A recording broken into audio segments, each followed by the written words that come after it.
María Silvestre, Egunon, gracias por atender a Guipúzcoa Gaur, Vizcaya Gaur. Es un honor tener a una persona que vamos a hablar un poco sobre la situación social, económica, política, un poco que vivimos este año 2025 y un poco a ver si nos puedes dar algunas claves de, según vuestros estudios, un poco cuál es el pulso de la sociedad. Bueno, directora de Deustobarómetro, estamos en las instalaciones de la Universidad de Deusto aquí en Bilbao. Y para empezar un poco me gustaría, así sin entrar mucho en detalles, la situación política en Euskadi, un poco cómo lo ves, digamos, es verdad que igual llevamos una etapa, no son unos meses, llevamos una etapa ya, yo entiendo un poco, bastante de estabilidad, un tono político mucho más calmado de lo que podemos ver en Madrid, no sé si se puede interpretar como menos polarizado. Entonces, un poco tú, ¿cómo verías la situación un poco en pocos rasgos, sin entrar al detalle, cómo verías la situación política que estamos viviendo los últimos meses, años en Euskadi? Sí, yo, si nos circunscribimos a los últimos meses, yo también la palabra que utilizaría es la palabra de estabilidad, ¿no? Porque las citas electorales también marcan mucho, ¿no?, el tono y el ritmo y la postura que adoptan los partidos políticos. Ahora mismo en Euskadi, no conformados, pues bueno, los gobiernos forales, municipales y sobre todo el gobierno autonómico, ¿no? Es decir, con una coalición estable que garantiza también una mayoría, ¿no?, para legislar y para la toma de decisiones. Claramente estaríamos en un momento de clara estabilidad en el sistema político vasco. También se está consolidando, creo que el nuevo gobierno, ¿no?, porque tiene la particularidad de que, bueno, era un lehendakari nuevo, Imano Pradales, que también, ¿no?, tenía que, bueno, asumir al cargo y también darse a conocer y mostrar un poco cuál iba a ser su política, ¿no?, su forma de gestionar. Y en ese sentido yo creo que también bueno, se ha consolidado o se está consolidando, ¿no?, y está estableciendo, pues bueno, unas pautas y unos procedimientos. Y todo eso, además, en un contexto que yo creo que sí es característico en Euskadi de cultura política, pues negociadora, de consenso, de diálogo. No quiere decir que haya acuerdos en todos los aspectos, pero desde luego sí se evidencia, ¿no?, un tono político muy distinto al que vemos todos los miércoles en el Congreso de los Diputados. Correcto. Tenemos, bueno, hay salvedades, hay X número de partidos políticos, pero sí se puede decir que a día de hoy en Euskadi tenemos un tablero con 4 colores, digamos, ¿no? Podríamos simplificarlo con 2 partidos abertzales nacionalistas, cada uno con su ideología, Bildu, PNV, PNV, Bildu, y luego tendríamos la parte un poco constitucionalista, ¿no?, la parte del PSE con el PP. Como has dicho tú, bueno, sí que es verdad que a nivel institucional, a nivel local, provincial, digamos, con las diputaciones y en el gobierno vasco llevamos años de estabilidad con el binomio PNV-PSE y a 2 años vista, digamos, ya viene el primer test de, digamos, el 27 vienen las elecciones tanto locales como a nivel provincial, ¿no?, las diputaciones. ¿Ves en el medio plazo, no corto, pero tampoco es largo plazo, en el medio plazo ves que, digamos, dentro de ese tablero y teniendo en cuenta, bueno, actores ya que no tienen tanta relevancia en Euskadi, ¿no?, como puede ser Vox, como puede ser Sumar y Podemos, entre esos 4 actores que hemos dicho, ves que ese binomio PNV-PSE alguna posibilidad de cambio? Es decir, ¿cómo puede haber movimientos políticos que puedan hacer un poco cambiar, digamos, esa sintonía o ese gobierno de jeltzales y socialistas que tenemos a día de hoy? Pues mira, tú mencionabas un eje que es efectivamente, que define claramente, ¿no?, el sistema político vasco, que es el eje, es decir, nacionalismo vasco, abertzalismo frente a constitucionalismo o no nacionalismo vasco. Pero yo creo que hay otro eje muy importante. Ideológico. Sí, el ideológico izquierda-derecha, que cada vez va a tener más significación. Sobre todo, ¿no?, desde que EH Bildu ha normalizado, ¿no?, su participación en el escenario político, ¿no?, en la negociación política, el fin de ETA y la normalización política de la izquierda abertzale, sobre todo la evolución que está sufriendo, ¿no?, o que está propiciando con su participación en el Congreso en Madrid, ¿no?, es decir, compitiendo con el PNV en ver quién representa mejor los intereses vascos en España. los marcos de negociación política en el Parlamento Vasco, que son el principal partido de la oposición y que obtuvo un buen resultado, ¿no? Y parece que electoralmente es ascendente, empieza a cobrar mucha más significación la posibilidad, yo creo que todavía no inminente, pero tampoco remota, de que haya pactos no solo, ¿no?, transversales como el que han escenificado históricamente el PNV y el Partido Socialista de Euskadi, sino que se puedan plantear, aunque sea encima de la mesa, no sé con qué factibilidad, acuerdos más transversales desde el plano ideológico de izquierda a derecha. Y ahí, ¿no?, la posible o potencial alianza que se pudiera generar entre EH Un pacto de Bildu, izquierda, ¿te refieres? eso es, Partido Socialista. ¿Ves eso más factible que un pacto abertzale? Es decir, un pacto de izquierdas Bildu, PSE, podría ser a día de hoy algo más factible que un pacto abertzale PNV-Bildu.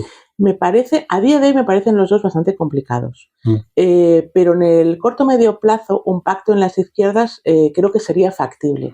Creo que si hasta ahora no ha sido posible, y además entiendo que es lógico, es por bueno, nuestra historia reciente y lo que supondría para mucho el electorado del Partido Socialista de Euskadi que de repente el Partido Socialista no pactara, porque lo hace en Madrid, pero que pactara a nivel de marcos de gobernabilidad. En Madrid y en Navarra. Sí, en Navarra, ¿no? Pero que pactara en marcos de mayor gobernabilidad que permitiera, por ejemplo, un Lehendakari de EH Bildu antes que un Lehendakari del PNV. Es decir, son cambios que todavía yo creo que socialmente son difíciles de entender o de articular o de justificar, pero que con el tiempo yo creo que sí son muy factibles. Y un pacto PNV-EH Bildu, la dificultad que tiene es que están compitiendo. Es decir, son dos partidos que compiten, ¿no? Que se disputan el acceder, ¿no?, a la lehendakaritza o el acceder a la dirección de las diputaciones forales. Entonces, claro, ahí estratégicamente es mucho más complejo generar un pacto de gobernabilidad que no pactos internos, ¿no?, de legislativos, de acuerdos, etcétera, porque claramente tú decías el eje nacionalismo-no nacionalismo. Es decir, la fuerza política que tiene el nacionalismo vasco es mucho mayor que la que tiene el otro eje. 75-25 podría ser, más o menos. Claramente, ¿no? Es decir, hay una mayoría nacionalista. Entonces, el eje izquierda-derecha creo que va a empezar a ser muy relevante a la hora de establecer o definir marcos de el factor ideológico puede pesar más en el medio plazo que el factor, digamos, de autodeterminación o de abertzale, digamos, ¿no?, de construcción nacional. Puede ser más un pacto, o sea, un tema más ideológico, más pragmático de políticas de izquierdas o políticas más de centro-derecha. Sí, ¿no? Y sobre qué discurso, ¿no?, o sobre qué relato articuló la alianza, ¿no?, o el acuerdo o la coalición. Si te parece, vamos a tocar brevemente un poco este tablero, ¿no?, que son un poco los partidos principales, los actores principales de Euskadi, ¿no?, lo que hemos dicho, ¿no?, el PNV, PSE, Bildu, Partido Popular en este caso. Vamos a tocar un poquito cada uno de ellos, ¿vale? PNV, sé que hiciste para otros medios de comunicación un análisis hace poco del cambio que ha habido en la dirección con la llegada de Aitor Esteban, una persona muy valorada a nivel político en Madrid por la oratoria, es verdad que ha habido signos de un poco de cómo lo bien que la han valorado, y viene Euskadi a sustituir a Andoni Ortúzar. Pero no me voy a centrar tanto en Aitor Esteban, me gustaría centrarme en el partido, en el PNV. Es decir, PNV, yo no sé si lo definiría una situación actual de hoy buena, en el sentido de mucho poder institucional, pero sí que es verdad que ellos reconocen muchas luces amarillas que no quieren que se conviertan en rojas, es decir, un desgaste de la marca, les cuesta movilizar incluso a los propios afiliados, un partido que parece que necesita un poco un revulsivo, algo para hacerles mover, y una tendencia que les está, digamos, ven en peligro por, digamos, la tendencia alcista de todo lo que es el mundo de Bildu. ¿Qué le pasa al PNV? Sé que no va a ser sencillo decirlo con pocas palabras, pero ¿dónde ves tú? Es decir, ¿por qué la marca está sufriendo y por qué, digamos, están un poco ya con las luces amarillas de cada 2 años que hemos comentado? ¿Qué le pasa al PNV? Yo creo que al PNV lo que ha hecho muy bien es el diagnóstico de lo que le está pasando. Es decir, porque yo creo que son los primeros en darse cuenta, ¿no?, de lo que implica el desgaste institucional y de lo que supone la competencia electoral de EH Bildu, ¿no? Como un partido que el momento en que decíamos antes, ¿no? Normaliza un poco el discurso, ¿no? Y deja de ser o de cuestionar las instituciones y de participar en ellas, estableciendo marcos de negociación, claramente, ¿no? Se plantea como una seria competencia electoral y política para el PNV. Entonces, y eso EH Bildu lo consiguió sobre todo modificando su agenda política. Es decir, yo creo que EH Bildu, cuando creo que fue en 2016, ahora me bailan las fechas, pero bueno, unas generales en las que Podemos se situó como principal fuerza política. Sí, el 15M fue justo más o menos. ¿no? En torno a en ese momento político, yo creo que EH Bildu se dio cuenta claramente, ¿no? De que tenía que generar un cambio, modificó su agenda política, introdujo todo el tema de la política social, modificó los cuadros, introdujo perfiles más jóvenes, muchas mujeres, cambió su estrategia en Madrid, ¿no? Y eso, ¿no? ha tenido un impacto también electoral en Euskadi clarísimo, ¿no? De la mano también, ¿no? De la caída y de la crisis que ha tenido la izquierda en España, ¿no? Y en el voto que recibía también en Euskadi, que fue como una ola, ¿no? Que luego, bueno, se pausó. Y el PNV ha sabido ver ahí, ¿no? Una amenaza clara, ¿no? Y resituarse, ¿no? Y tratar de generar una regeneración que en el fondo yo creo que tiene que, ¿no? Equilibrar el cambio, la regeneración, la entrada igual de perfiles más jóvenes, quizá más mujeres, con la fidelidad, ¿no? Cómo mantener la fidelidad con esas estructuras o ese electorado que es más mayor, que es más conservador. Es decir, es un partido que lleva muchísimos años gobernando y que tiene ese desgaste institucional, que está muy bien situado en Vizcaya, pero que, bueno, que tiene que replantearse también, ¿no? el discurso y su posicionamiento en los otros dos territorios, y que desde luego tiene que generar de nuevo ilusión por, pues bueno, con políticas, ¿no? Que tengan un alcance más transformador o que se sitúen, ¿no? Respondiendo a retos o a preocupaciones que tenga la ciudadanía, y ver cómo es capaz o si es capaz realmente de arrastrar el voto joven. Pero es verdad que nuestra sociedad está envejecida. Luego, además, en uno de los puntos quiero tratar justo la juventud en Euskadi. Lo tengo apuntado porque me gustaría, porque hay una serie de mitos o una serie de etiquetas muy asumidas y me gustaría saber, comprobar si eso es así o no, realmente, de un poco la juventud, cómo es a nivel ideología política, a nivel de qué percepción tiene de los políticos. Eso lo vamos a tocar justo. Vale. No, yo decía que la sociedad es envejecida, entonces, claro, a veces ponemos mucho énfasis, ¿no? En qué está votando la juventud o qué vota ¿no? Las personas que se incorporan, ¿no? A unas elecciones porque han cumplido 18 años, y es significativo y es importante, ¿no? Porque representan un poco la tendencia al futuro, etcétera. Pero el peso demográfico y político que tienen no es tan grande, ¿no? Es decir, porque somos una sociedad envejecida y el peso demográfico y político que tiene la población más adulta y más mayor sigue siendo muy importante. Yo creo que eso es una baza también con la que juega o con la que puede jugar el Partido Nacionalista Vasco, ¿no? Pero sí creo, ¿no? Que decir que ese desgaste de no sé si de la marca o de sus representantes, ¿no? Al frente históricamente, ¿no? de las instituciones, es evidente que necesita un reemplazo, que necesita, ¿no? el que la gente perciba, pues bueno, que hay regeneración, que hay relevo, que hay nuevos mensajes, que hay nuevas imágenes, porque la comunicación política también ha cambiado muchísimo, ¿no? Entonces, claro, un rostro, un lema, una imagen, ahora mismo vale, como dice el refrán, mucho más que 1000 palabras. Y ahí yo creo que ha sabido combinar bien actualmente la regeneración con el mantenerse, porque en realidad no hay tanto cambio en el discurso ni en la política, ¿no? Entonces, y Aitor Esteban es de la misma generación que Ortúzar, y no representa tampoco un cambio ideológico, no representan un cambio ideológico y una transformación política drástica, pero a su vez, ¿no? La incorporación de nuevos rostros y de nuevas pues bueno, personas más jóvenes de otras generaciones, pues bueno, permite combinar ambos aspectos. Hay, respecto a un poco las tendencias que hablábamos, ¿no? Un poco una tendencia al alza que ha habido, que ya veremos si el techo lo tienen cerca, de EH Bildu respecto a un posible desgaste de la marca PNV. En redes se ha oído mucho un poco dos dos latiguillos que no sé hasta qué punto estás de acuerdo, ¿no? Es decir, hay mucha gente que dice, mira, el éxito de Bildu ha sido copiar la estética del PNV, justo lo has dicho tú, gente joven, mucha mujer, otra estética de lo que era Bildu. Y también hay gente que dice que vamos no a la estética, que sí que creo que el PNV lo ha mantenido, pero la ideología o las políticas aplicadas.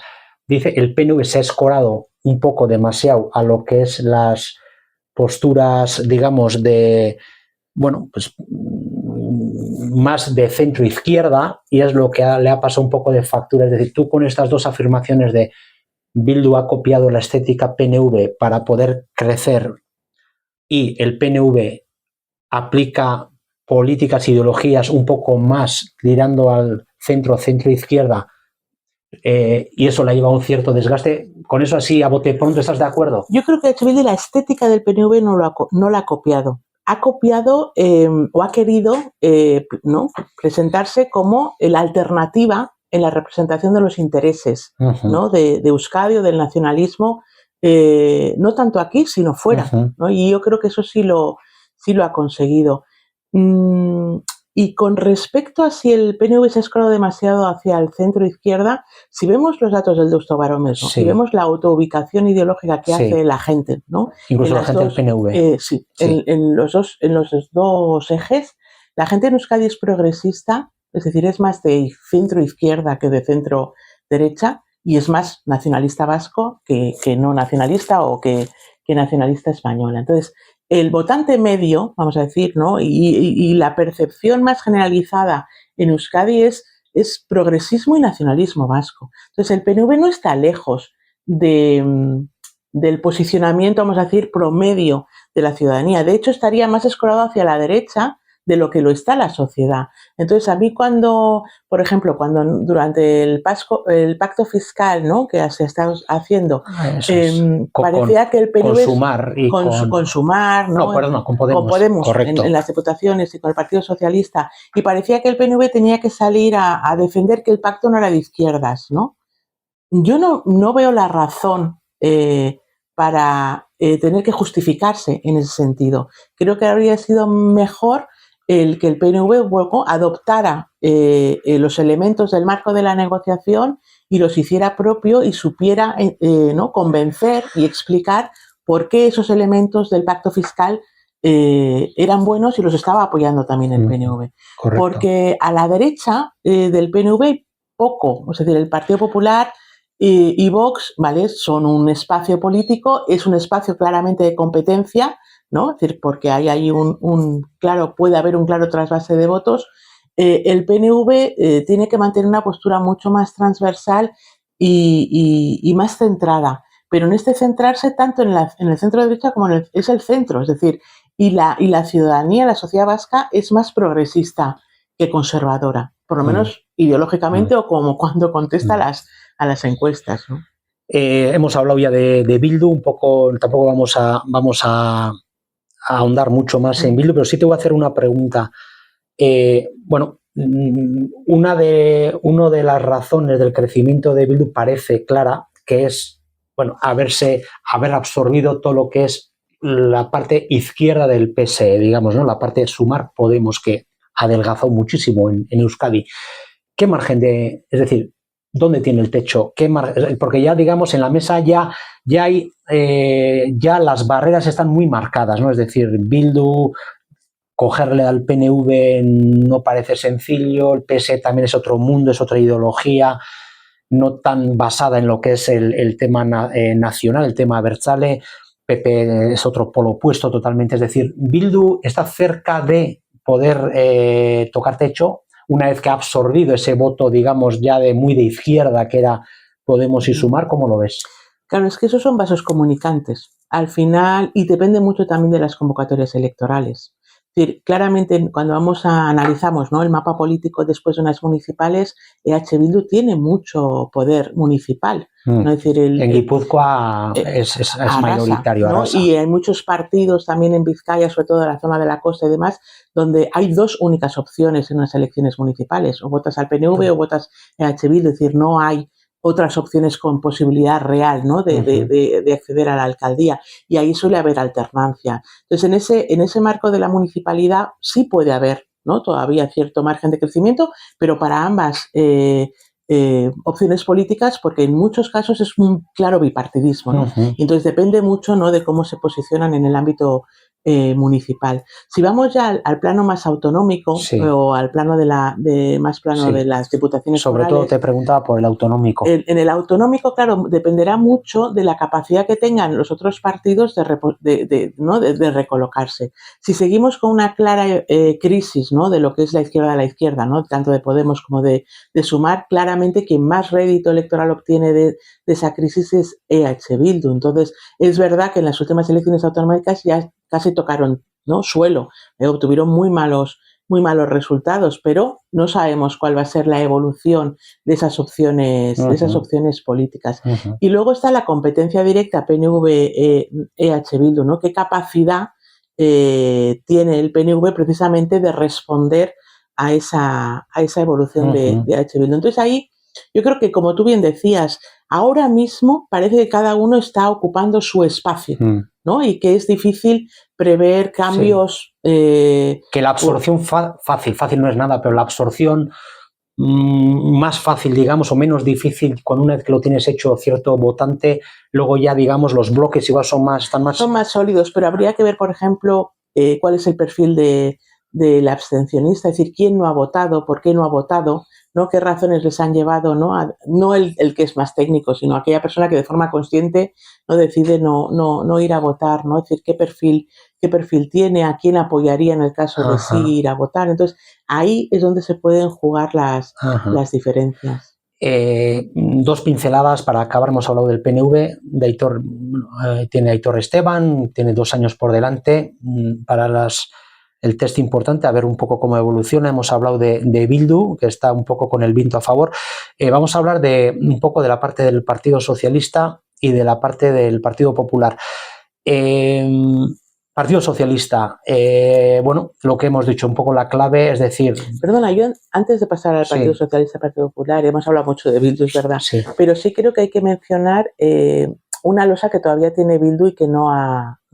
La historia reciente. Sí, ¿no? Y la forma que algunos dirigentes de Bildu, claro, Bildu es una coalición y hay diferentes sensibilidades, sí, pero que la predominante Sortu, y que eso es, y quien ejerce el liderazgo son pues bueno, quienes están en Sortu, y ahí todavía yo creo que el electorado vasco, o una parte importante del electorado vasco, está pendiente, ¿no?, todavía de que hagan una manifestación mucho más explícita, ¿no?, ética, política, de rechazo a la violencia, al terrorismo, etcétera, ¿no? Y mientras eso no ocurra, ahí también hay Entonces, sí creo, ¿no?, es decir, que hay un electorado que podría ser un potencial electorado de H. Bildu, o un electorado que dejaría de votar a Bildu, que sí está exigiendo, ¿no?, o sí le parece muy importante que haya ese posicionamiento mucho más claro, ético, de rechazo y de no justificación del pasado reciente y de la violencia. Lo vimos en las autonómicas, ¿no?, en la famosa entrevista con Aimar Loretos, ¿no?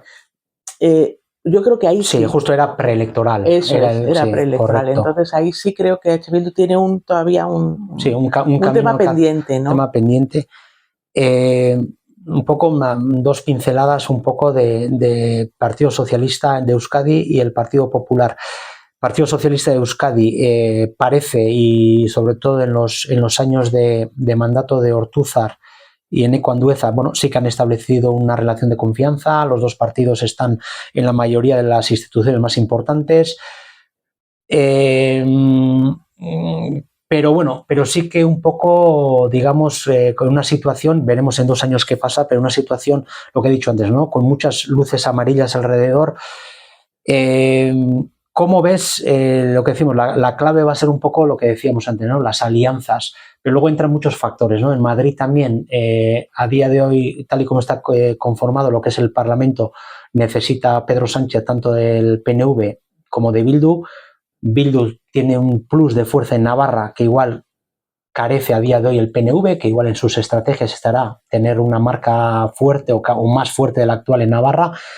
Entonces, claro, ahí, digamos, al final todo esto es una relación de fuerzas que que los binomios de gobernanza al final vienen igual muchas veces también de cómo está Madrid, de qué necesidades tiene Madrid. ¿Cómo ves un poco el Partido Socialista en su fuero interno? ¿Ves, digamos, tratar de aguantar a toda costa, digamos, un entente que yo creo que ha sido positivo para Euskadi, ¿no? Al final, PNV con PSE, o los cantos de sirena unidos a, digamos, a un Bildu que parece o que transmite la imagen de una muy buena sintonía en Madrid con el Partido Socialista Obrero Español. ¿Cómo ves? Lo que hemos dicho antes un poco, ¿no? Es decir, a 2 años vista, tu olfato político, ¿cómo lo ves? Yo a 2 años vista todavía no lo veo, sinceramente. Es verdad que lo que ocurra en Madrid, ¿no? En el gobierno de Madrid, la gobernabilidad del Estado español es muy importante, ¿no? A la hora de explicar o legitimar o favorecer determinadas alianzas o acuerdos, eso es evidente. Pero yo también creo que el Partido Socialista, tanto en Euskadi como el PSOE, se siente más cómodo negociando con el PNV que haciéndolo con EH Bildu. Y creo que el Partido Socialista en Euskadi, a día de hoy, también se siente mucho más cómodo y legitimado acordando con el PNV que haciéndolo con EH Bildu. Como decíamos al principio, es decir, no descarto que eso en el medio y largo plazo, ¿no? Si se pueda normalizar y pueda tener una preeminencia el eje izquierda-derecha. Pero es que en la propia negociación el Partido Socialista de Euskadi tiene más argumentos políticos, vamos a decir, para negociar con el PNV, porque puede, ¿no? Ofrecer el discurso de que está aportando la vertiente progresista en un gobierno donde no estaría liderado por un partido que sería más conservador. Correcto. Esa batalla la pierde negociando con EH Bildu porque se supone que está a su izquierda. Entonces, ¿qué es lo que le aporta? Digo, pensando en el mensaje, ¿no? Y en la legitimación de esos acuerdos, ¿no? hacia su electorado. Y en Euskadi creo que todavía es pronto para ver a un Partido Socialista de Euskadi negociando con EH Bildu. Negociando gobiernos, digamos, eso ¿no? Es, no tanto acuerdos puntuales, no acuerdos puntuales, sí, porque sino yo creo que invirtiendo un Lendakari y entrando en un gobierno de coalición. Eso es. Yo creo que ahora mismo le resulta, o lo prefiere, o le resulta más cómodo o más coherente con su ideario y con su, ¿no? Historia política, acordar gobiernos con el PNV antes que hacerlo con EH Bildu. No digo que no vaya a ocurrir o que en el ámbito municipal pueda ocurrir, pero ya planteándolo a nivel de un gobierno autonómico en el corto plazo se me hace difícil verlo. Partido Popular, así a simple vista parece que es verdad que el talón de Aquiles a nivel nacional es, para Feijóo, digamos, es Euskadi y Cataluña. Galicia están ellos, perdona, sí. Galicia tiene una fuerza más, él estuvo muchos años de presidente. Euskadi y Cataluña, ¿no? Un poco las zonas donde hay el nacionalismo, digamos, más fuerte, ¿no? Entonces, en Euskadi la posible manera de poder subir sería a costa del PNV. Un PNV que a la vez da señales de no estar hoy en día a gusto con el actual Partido Popular. Por un lado, bueno, todos los acuerdos tanto en Madrid como en Euskadi son con el Partido Socialista.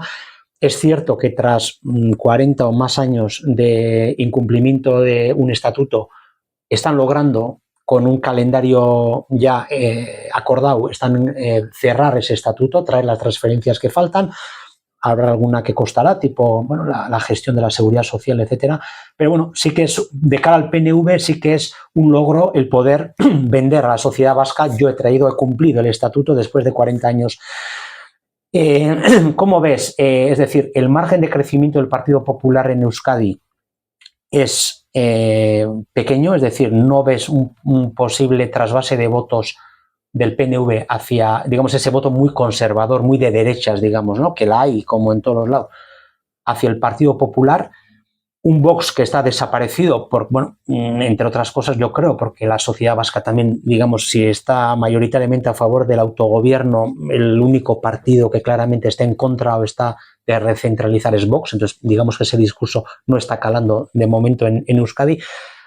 ¿Cómo ves la posibilidad de crecimiento del Partido Popular y si, lógicamente, una eventual necesidad de gobernar en el medio plazo de Feijóo con la ayuda de PNV más Junts, podría cambiar las tornas. Es decir, un poco ese mundo, digamos, ya centrándonos en la parte ideológica centro-derecha, aunque el PNV lo situamos un poco. ¿Cómo lo ves? A ver, aquí yo creo que sí que va a tener muchísima incidencia lo que ocurra en España, ¿no? En unas generales. Es verdad que el Partido Popular ahora mismo es el principal partido de la oposición en España y tiene mucho poder autonómico, y Cataluña y Euskadi son excepciones, ¿no? en ese apoyo.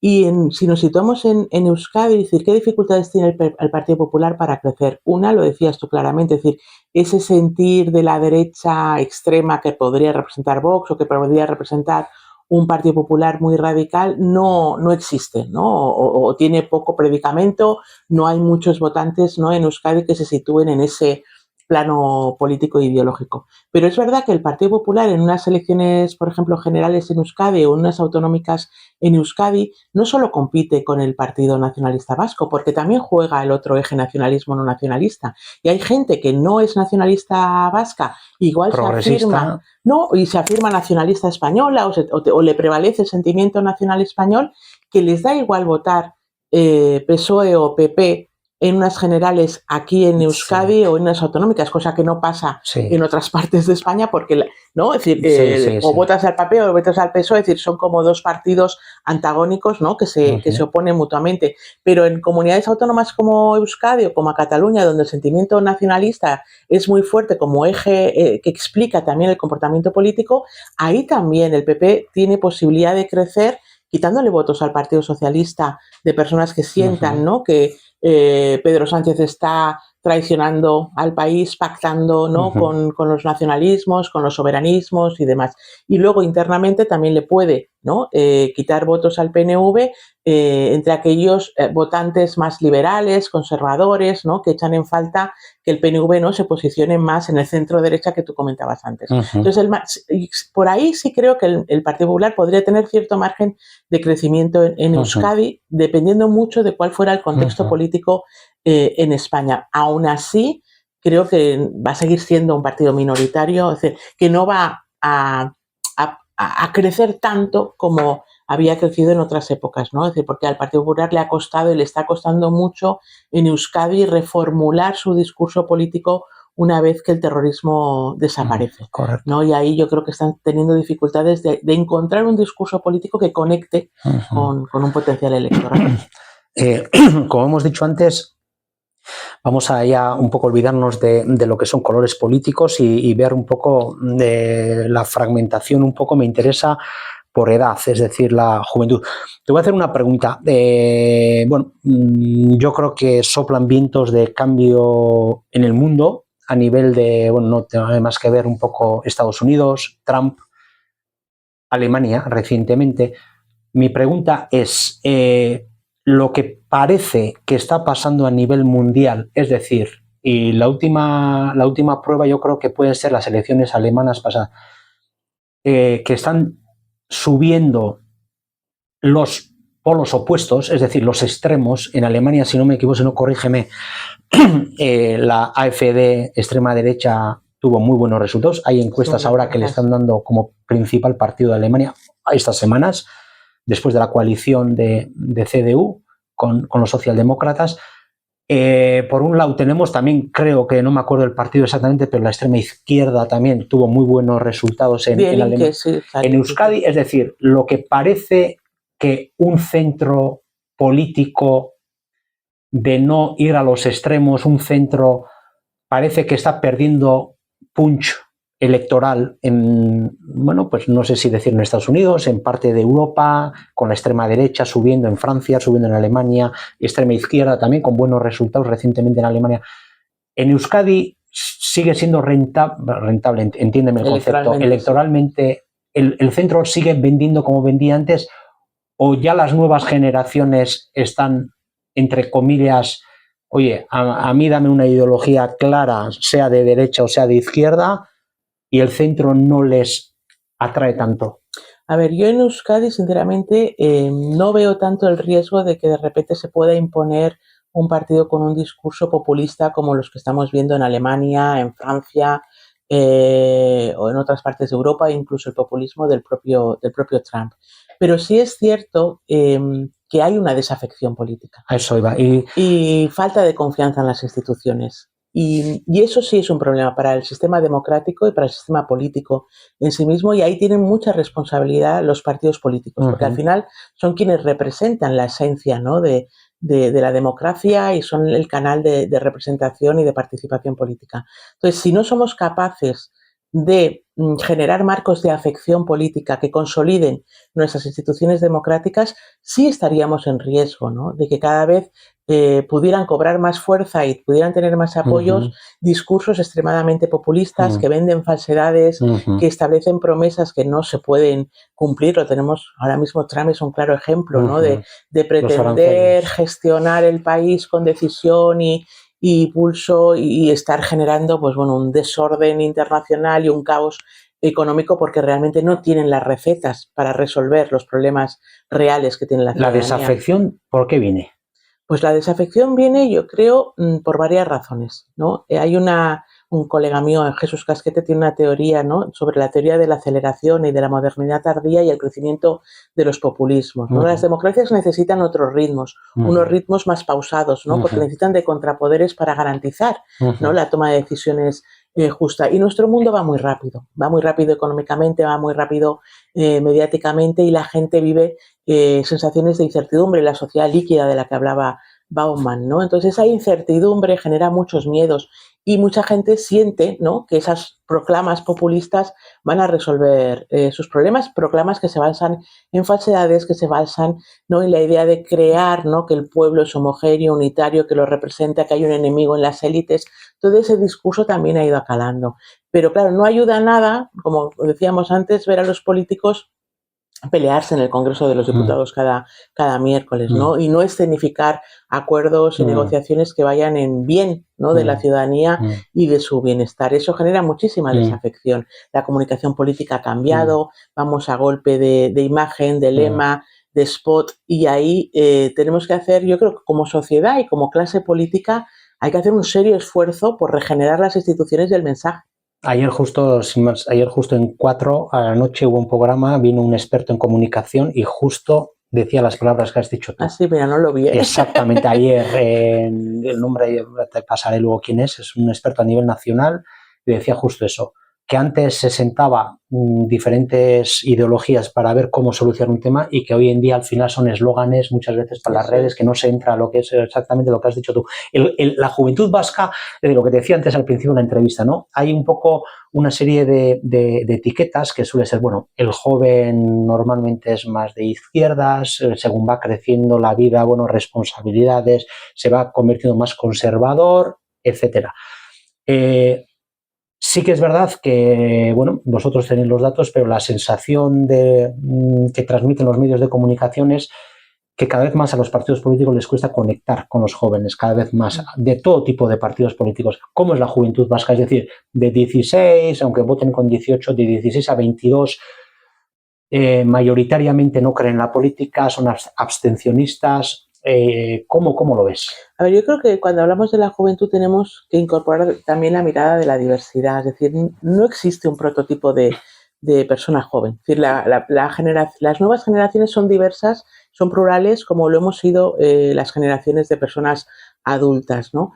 Pero, por ejemplo, hay un sesgo de género clarísimo que se está viendo entre los votantes jóvenes, chicos y chicas. Lo hemos visto en Alemania, se ha visto en Francia, y es como el chico joven, ¿no?, entre 18 y 24 años, está votando en Europa opciones mucho más de derechas, de extrema derecha, mientras que las chicas jóvenes de 18 a 24 años están optando más por un voto a la izquierda de la izquierda, o más progresista, ¿no? Que tiene mucho que... Y vimos también, hubo recientemente un estudio en Guipúzcoa, ¿no?, de Lupac, que decía que el 44% de los jóvenes en Guipúzcoa pensaban que el feminismo les perjudicaba, o que las políticas de igualdad les generaban discriminación, cosas que no se fundamentan en hechos reales, ¿no? Es decir, no hay indicadores que avalen ese tipo de afirmaciones, pero sí es una percepción sentida que condiciona o puede condicionar también el voto político. Entonces, aún así, en Euskadi la gente joven sigue siendo una gente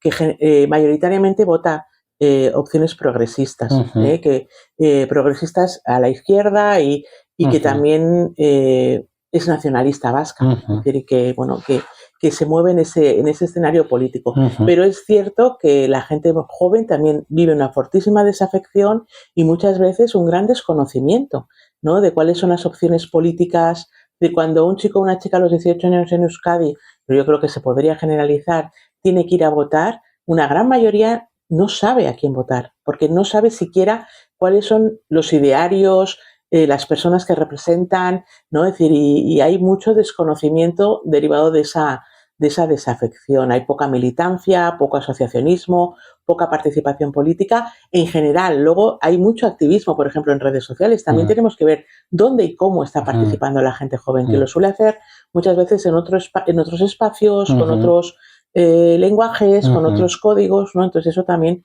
pues tenemos que aprenderlo y quizá incorporarlo también desde los partidos políticos. Ahora vamos a tocar, antes de ir acabando la entrevista, un poco el aspecto económico. La sociedad vasca, te voy a hacer un poco un par de preguntas respecto al tema económico. La sociedad vasca, ¿cómo ve, qué percepción tiene de su nivel económico? Es verdad que, bueno, sí que ha habido, hemos vivido, bueno, llevamos al final un periodo un poco convulso con el tema de, bueno, tuvimos la crisis financiera del año 2008, tuvimos la COVID, pero sí que es verdad que ha habido episodios de inflación que al final no deja de ser, bueno, pues que el poder adquisitivo va mermando, ¿no? Al final si ganas lo mismo, al final en la cesta de la compra ves que cada vez necesitas más para la misma cesta o que con lo mismo tienes menos cesta, para entendernos. Entonces, la percepción de los vascos respecto a su economía, ¿cuál es? Y cuáles son un poco las amenazas que tú ves un poco al estatus actual económico de Euskadi, que se ha cimentado mucho en la industria, luego cada vez más vamos en el sector también tecnológico. Guipúzcoa yo creo que se está situando bien en los campus tecnológicos, con IBM, etcétera. ¿Cuál es la percepción que el vasco tiene de cuál es nuestra situación económica? Y luego un poco eso, los peligros que puedes ver, que son bastantes a nivel y dentro de esos peligros me gustaría que citaras un poco el mundo que nos viene, es decir, hablo de digitalización, que bueno, que ya está en el día a día, la digitalización, más aún la inteligencia artificial, todo lo que puede suponer a nivel de trabajo, a nivel de sustitución de mano de obra humana y en menor medida también la robotización, que sí que es verdad que hay países como China, etcétera, que están tirando mucho de robotización y con los cambios sociales que eso trae. A ver, la percepción que tiene la sociedad vasca, según los datos del Deustobarómetro, de la situación económica en Euskadi, es buena o regular y lo lleva siendo Y la eh, evolución, es decir, eso, a, ¿hemos a mejorado o hemos empeorado? hemos mejorado con respecto a cuando se vivió la crisis de Del 2008. 2008-2009, hemos mejorado cuando vivimos la pandemia, ¿no?, del COVID, donde también había más preocupaciones y más incertidumbres. Y entonces hay como una percepción bastante mayoritaria que tanto la situación política como económica en Euskadi no es mala, ¿vale? Es decir, no es buena, no es maravillosa, pero no es mala. Y cuando se le pregunta por la proyección y cómo cree que va a ser dentro de un año, se mantiene. Es decir, no Ujú. existe, ¿no?, una visión catastrofista ¿no?, de la situación económica. Es verdad que eso puede cambiar, ¿no? Ahora mismo, si hiciéramos la pregunta, ahora cuando hagamos el Deustobarómetro en junio, pues probablemente toda esta situación generada por Estados Unidos y por Trump ha podido, ¿no?, marcar mayores niveles de incertidumbre o de Ujú. preocupación. Pero la percepción no es mala. ¿Qué cuestiones preocupan más? Preocupan las condiciones laborales, Mm. es decir, ¿y qué elemento de la condición laboral preocupa más? La merma en la capacidad negociadora que siente Ujú. la clase trabajadora. Y luego, la gente no teme perder su empleo, pero quien está en desempleo ve serias dificultades Reinsertarse en al mercado laboral. reinsertarse laboralmente. Y luego sí está clara la preocupación por la precariedad. Es decir, por Y eso, la vivienda, ¿no? Que tiene eso es. Y también. la vivienda lleva apareciendo, ¿no?, como un problema principal, el Mm, acceso a la mm, vivienda. Ahora, es un problema que viven también determinados grupos sociales, es decir, que sobre todo la gente más joven. Bueno, porque la población adulta en Euskadi, en una proporción alta, posee una vivienda, y la vivienda se ha convertido en un eje vertebrador de desigualdad social entre quien posee la vivienda y quien no la posee, ¿no? Porque nuestra cultura política también muestra cómo percibimos la vivienda o como una inversión o como una forma de ahorro, ¿no? Y mucha gente considera que alquilar es tirar el dinero, porque efectivamente el coste del alquiler de la vivienda es muy alto. Entonces eso es una preocupación.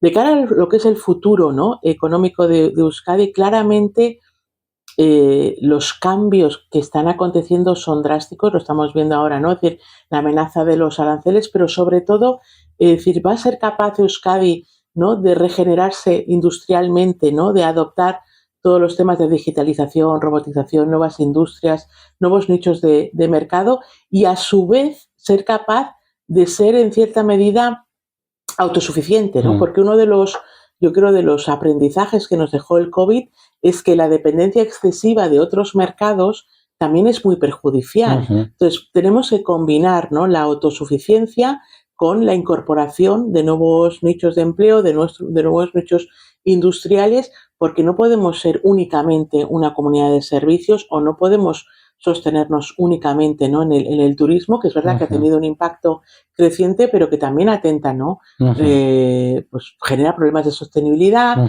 genera incremento en el precio del coste de la vivienda, de nuevo, es decir, hay que manejar, ¿no?, esas variables. Pero bueno, yo creo que Euskadi sí tiene mimbres, ¿no?, y tiene tradición industrial y tiene conocimiento, y creo que hace buenos diagnósticos para ajustar eso. Pero sin duda hay muchos puestos de trabajo que se van a ver amenazados por el crecimiento exponencial, ¿no?, de la inteligencia artificial, de la robotización, de la digitalización. Entonces vamos a tener que saber adaptarnos, ¿no?, a ver cómo podemos aportar valor en aquellas profesiones que no dependan tanto, ¿no?, de los avances tecnológicos. Pues María Silvestre, 45 minutos de charla, hemos estado encantados de darnos las claves de un poco el pulso, ¿no?, a Euskadi, a la sociedad, a la política, a la economía. Te agradecemos la entrevista que nos has dado a Guipúzcoa Gaur y a Vizcaya Gaur, y muchas gracias. Eskerrik asko zuei.